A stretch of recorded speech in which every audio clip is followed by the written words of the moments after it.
So that's very important. And there's the manner of death. You have to give your honest opinion of what you think killed the individual. Sometimes, however, this information is not always determinable, as with my case.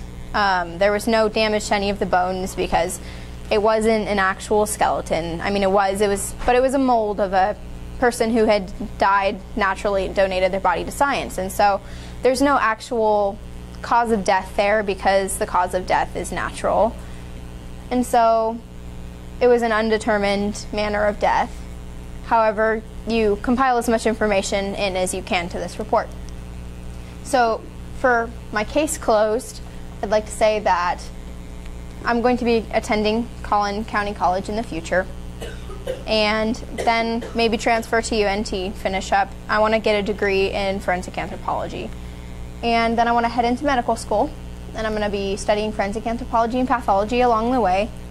And hopefully I'm going to be able to reach a medium for forensic anthropology and pathology, where I'll be able to use both. And then I want to continue my study in whatever way I can, further it. My goal is to become the best forensic anthropologist, pathologist I can be. I've changed a lot this year.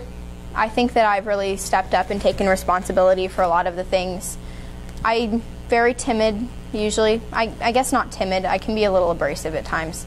However, I'm not a really talkative and outgoing, friendly person. I'm friendly, but just not social.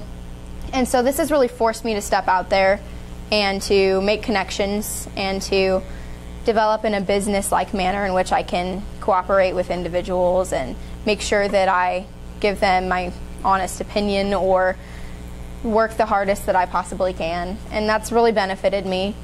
And I plan to use my skills in the future for just about everything. I have a feeling that forensic pathology may not have a whole lot of social side, but there's going to be a lot of working up to forensic pathology, and so I'm probably going to have to work on my bedside manner a lot, which this is going to help with because I think that it gives me a chance to connect with individuals.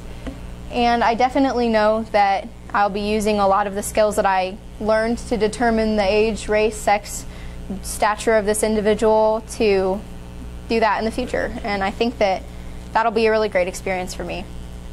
Are there any questions?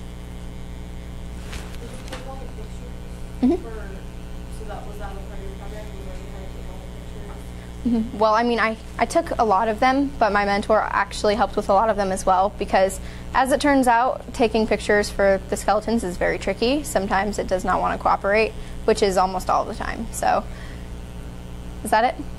What was the hardest part of your probably definitely compiling all of the information into one report. The fun part was definitely going and looking at the skeleton and being Sherlock Holmes for a minute and deciphering all of the information that is told from the bones. So I think definitely compiling into a report. Was this like a case that had already been gone over and everything, or was it brand new? Well, I'm not allowed to really mess with cases because there's a liability that happens there if I die from Ebola, say.